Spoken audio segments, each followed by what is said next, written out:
आपको स्कूल की किताबें पढ़िए, फेज्ड मैनर में तैयारी होती है। फेज्ड मैनर में चरणबद्ध तैयारी होती है।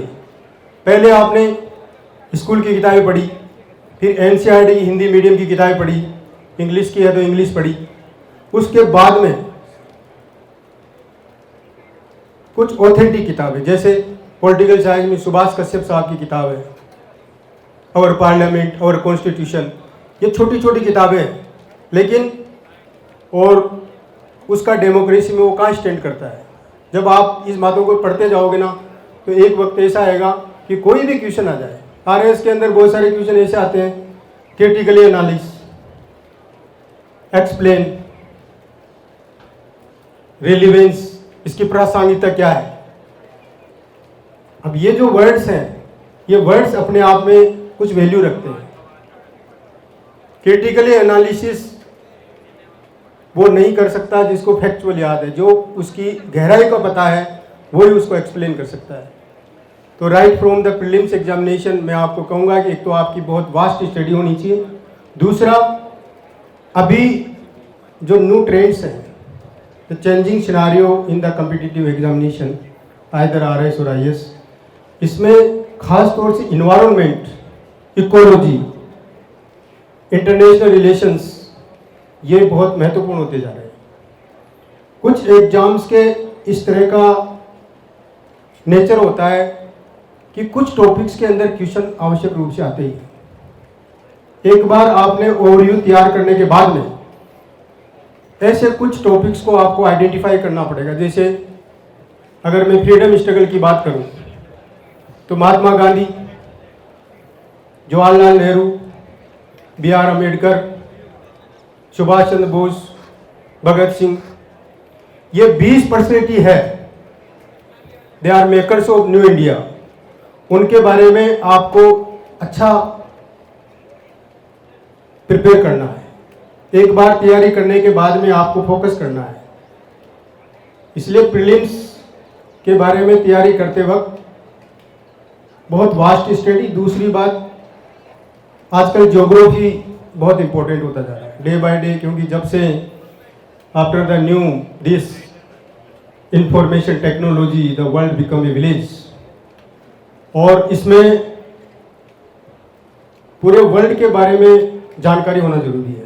वो आप मैप की रीडिंग करिए। मैं कहता रहता हूँ, मेरा बहुत सारे लोग हमारे परिवार में भी तैयारी कर रहे हैं, तो मैंने उनको यही सजेस्ट किया है कि कम से कम आधी घंटा per day, every day you have to devote at least 1.5 hour to the map reading. आप विजिट कीजिए।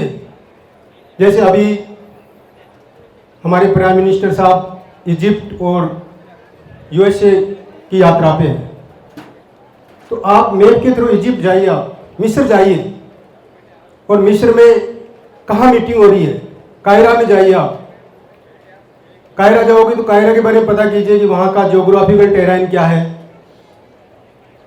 उसका कॉन्टिनेंटल सिस्टम क्या है, वो कहाँ पर स्थित है। जब आप बार बार ये करते रहोगे, इजिप्ट के आसपास के नेबरिंग कंट्री कौन से हैं, वो लैंडलॉक्ड हैं या सी से टच है, ये सब बातें आप जब करोगे तो एक 6 महीने में आपके पास एक ऐसा आउटलुक होगा कि आप आराम से किसी भी क्वेश्चन, बहुत सारे क्वेश्चंस ऐसे होते हैं जो एक सामान्य विचार से होते हैं। जैसे कि राजस्थान के अंदर अगर पश्चिम से पूर्व की ओर जाएंगे, दक्षिण से उत्तर की ओर जाएंगे, तो वर्षा के पैटर्न में क्या होगा, बरसात के बरसने के पैटर्न में क्या होगा। अब ये सामान्य बात है, हर आदमी बता देगा कि पश्चिम के अंदर जैसलमेर से धौलपुर की ओर जाएंगे तो वर्षा की तादाद में बढ़ोतरी होगी। हम झुंझुनू से नीचे बांसवाड़ा की ओर जाएंगे तो वर्षा की तादाद में बढ़ोतरी होगी। ये क्वेश्चन आया हुआ है। अब इसमें पढ़ने क्या है, इसमें हमारा जो विजन है, हमारा जो समझ है उस विषय के बारे में, वो बहुत इम्पोर्टेंट है। रिटन एग्जाम्स के अंदर जैसा कि मैडम बता रही थी, सब चीज़ें वो कॉमन है, लेकिन एक बात मैं इसमें बताना चाहूँगा कि सबसे पहले आप रिटन एग्जाम में उस टॉपिक या उस विषय या उस बिंदु को आवश्यक रूप से डालें जो उसका यूनिक टिपिकल बात बताना चाहता है। जैसे एग्जाम्पल के तौर पे मैं बताऊँ आपको, Sambhar lake is a lake, salt water lake, मतलब साल्ट वाटर जो ये चीज़ है खारे पानी की, ये खारा पानी शब्द उसमें आना चाहिए। झील तो सभी है, झील बहुत सारी है, सांबर लेक क्यों फेमस है? क्योंकि वो खारे पानी की है। आपने सब कुछ लिख दिया, अगर खारा पानी नहीं लिखा तो आधे ही नंबर देगा। किसी भी चीज़, राजा राम मोहन राय के बारे में कोई क्वेश्चन आ गया तो ब्रह्म समाज और सती के लिए जो उन्होंने प्रयास किया, ये दो बातें, वो जो एग्जामिनर होगा, वो कॉपी चेकर होगा, वो दो बातों को ढूंढता रहेगा। अगर ये दो बातें नहीं मिलेगी तो आपको उस स्तर के मार्क्स प्राप्त नहीं होंगे। इसलिए मेरा कहने का मतलब कि आप किसी भी बात को, जो उसका डिमांड है, जो बेसिक डिमांड है, जो उसका यूनिक कैरेक्टर है, उसको सबसे पहले लिखिए। उसके बाद में और चीज़ें भी हैं, उसके अंदर जो भी चीज़ें मिलती है वो आप लिखते जाइए। इंटरव्यूज़ तो एक पर्सनैलिटी का पार्ट है। मैं आपको इसमें एक विशेष बात और जोड़ना चाहूँगा कि आप अपना समय पढ़ाई में डिवोट कीजिए, लेकिन इसे ओवर थिंकिंग या आपका लक्ष्य आपके जीवन के ऊपर बहुत ज़्यादा हावी नहीं होना चाहिए कि हमेशा दिन रात आप उससे लोडेड हो। नहीं, ये ह्यूमन नेचर है। आप कोई ना कोई भी अपनी हॉबी मेंटेन कीजिए, पढ़ाई के साथ वो हॉबी पैरेलल चलती रहनी चाहिए।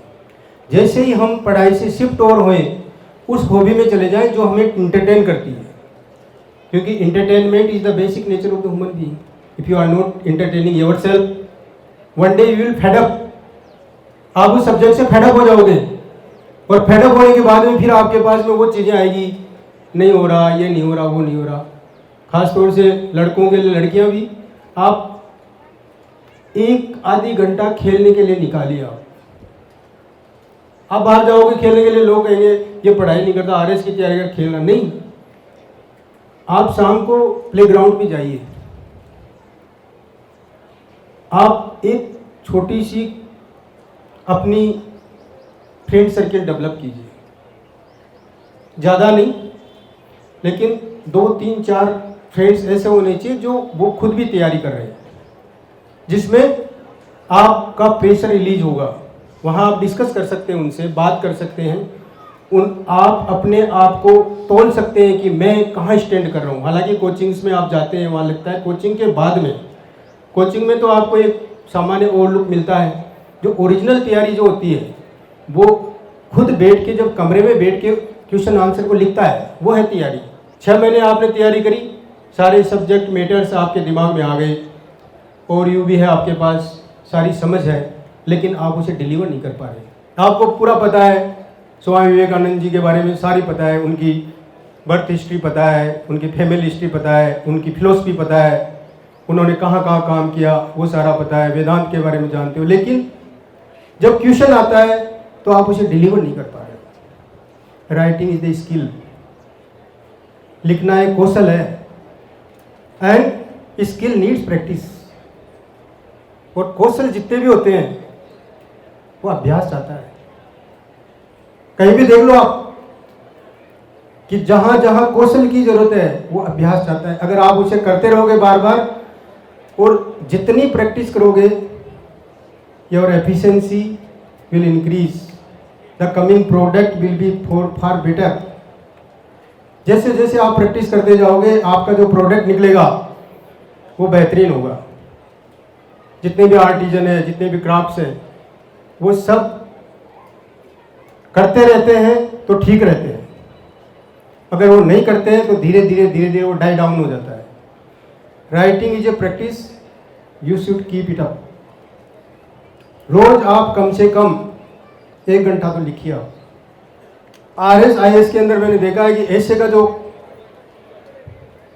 प्रश्न होता है वो सबसे ज़्यादा मार्क्स का होता है, और प्रिपरेशन के दौरान सबसे कम टाइम उसे ही दिया जाता है। क्यों? क्योंकि हम उसको एक एज ए नेग्लेक्टेड एडवांटेज के, कोई नहीं है, वुमेन एम्पावरमेंट के बारे में आएगा तो मैं लिख दूंगा, या इन्वायरमेंट के बारे में आएगा तो लिख देंगे। लिखोगे क्या? वही लिखोगे जो आपके पास है। उसमें स्पेसिफिक क्या डालोगे आप? स्पेसिफिक तब डालोगे जब आपने उसको 10-5 बार आपने अकेले में लिख दिया है उसको। जब तक आप सस्टेनेबल डेवलपमेंट के बारे में, सतत विकास के बारे में अगर आपने 4-5 बार तो मिनिमम, बाकी 10-15 बार आपने उसे लिखा है, फिर उसे देखा है, चेक करवाया है और कंसर्न किताब से आपने उसे टेस्ट किया है और ये आपने महसूस किया है कि बार बार लिखने के बावजूद मेरे पास, मेरे जहन में these all things are in my mind and I have studied many times but I am not able to write it on the paper। मैंने इसे कई बार पढ़ा है, कई बार मेरी समझ भी है, मेरे ध्यान में भी है, लेकिन मैं इसे लिख नहीं पाता हूँ। क्यों नहीं लिख पाते हो? आप प्रैक्टिस नहीं करते हो। तो मैं कहूँगा कि आप इसे प्रैक्टिस कीजिए। और तीसरी जो लास्ट बात मैं कहना चाहता हूँ कि एग्ज़ाम के 5 दिन पहले किसी भी सब्जेक्ट की एक कॉपी आपके पास होनी चाहिए। पूरा सब्जेक्ट आपकी एक कॉपी में होना चाहिए, एक रजिस्टर में होना चाहिए। आपके खुद के नोट्स एक रजिस्टर का मतलब कि मोटा मोटा जब आप रिवीजन करो, जब जाने से पहले, एग्ज़ाम से 1 दिन पहले स्टडी छोड़नी है, लेकिन उसके 5 दिन पहले जब आप रिवीजन कर रहे हो तो आपके खुद के नोट्स होने चाहिए। किताब आपके पास पढ़ी है और खुद के नोट्स आप निकालते जा रहे हो, मैनेजमेंट टॉपिक्स को देखते जा रहे हो। उस वक्त जो 12 महीने, 6 महीने, 2 साल जो आपने तैयारी करी है, वो सारी तैयारी आपके दिमाग में रहती है और धीरे धीरे आपका रिवीजन होता जाता है। और उसके बाद में जब आप जाते हो तो you build the confidence. Confidence ऐसे नहीं आता है, confidence rest on the knowledge. Knowledge के ऊपर ही आधारित होता है कॉन्फिडेंस, फॉल्स कॉन्फिडेंस नहीं आ सकता। लास्ट में मैं आपको यही कहूँगा कि हम सब लोग, we the people of India, एक डेमोक्रेटिक सेटअप में जी रहे हैं और यहाँ पर equality of status and opportunity, प्रतिष्ठा और अवसर की समानता है। कोई भी आदमी आके अपनी योग्यता को आजमा सकता है, किसी तरह का कोई बैरियर नहीं है, बशर्ते कि उसे मेहनत करनी पड़ेगी। आप लोग मेहनत करोगे तो आप सफल हो जाओगे। सर का मैं बहुत बहुत धन्यवाद देता हूँ कि मैं रेनवाल में भी 1-2 प्रोग्राम देख चुका हूँ और he is doing a remarkable work. Sir जहाँ से आते हैं मैं वहाँ काम कर रहा हूँ और 2-3 कई बार मेरी सर से बात भी हुई है। I do have a great respect to sir and madam gave a very good lecture. I learned so many things. I am enlightened now. आप लोगों को आगे के भविष्य के लिए बहुत बहुत शुभकामनाएं। Thank you very much. Thank you for sincere listening. Thank you very much.